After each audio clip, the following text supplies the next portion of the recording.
Hello, আসসালামু আলাইকুম viewers. কেমন আছেন সবাই? আশা করি সকলেই ভালো আছেন। তো আজকে আমরা দেখব একটা মাছ চাষের পুকুর কিভাবে খনন করে এবং তার পাড়গুলো কিভাবে বাধাই করে। ভিউয়ার্স দেখতে পাচ্ছেন একটা পুকুর কিন্তু আ মাছ চাষের পুকুর, যেটা বাধাই করার জন্য কাজ চলছে অলরেডি।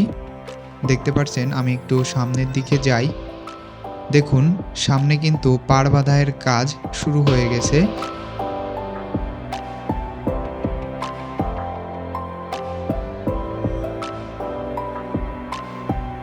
এক সাইড থেকে কিন্তু কাদা উঠিয়ে পাড়ে দিয়েছে এবং এই কাদাগুলো দিয়ে সুন্দরভাবে পাড়টা বাঁধা হচ্ছে।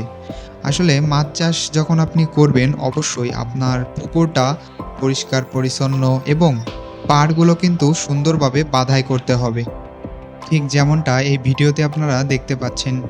দেখুন, যারা কাজটা করছে আসলে খুব সুন্দরভাবে কিন্তু কাজটা করছে দেখা যাচ্ছে। দেখুন, পুকুরে পানি নাই, যে মাটিটা আছে তলার যে মাটি, এই মাটি দিয়েই কিন্তু পাড়টা আপনাকে বাঁধতে হবে সুন্দরভাবে। এত সুন্দরভাবে পাড় বাঁধার কিন্তু কিছু কারণও অবশ্যই আছে।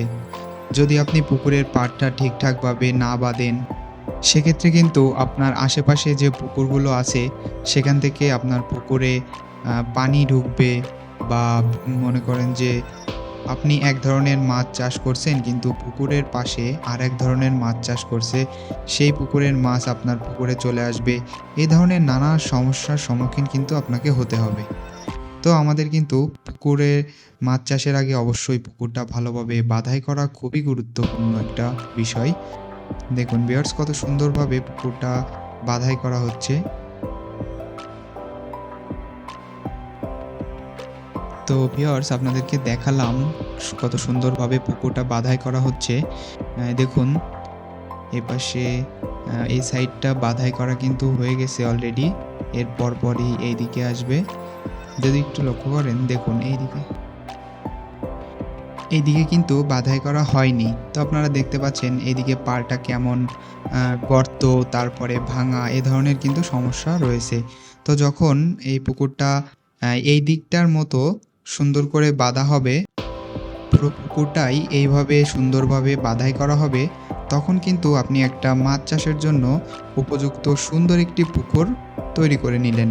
তখন আপনি সুন্দরভাবে আপনার মাছ চাষ করতে পারবেন। তো সম্মানিত ভিউয়ার্স, আজকের ভিডিওটা এই পর্যন্তই ছিল।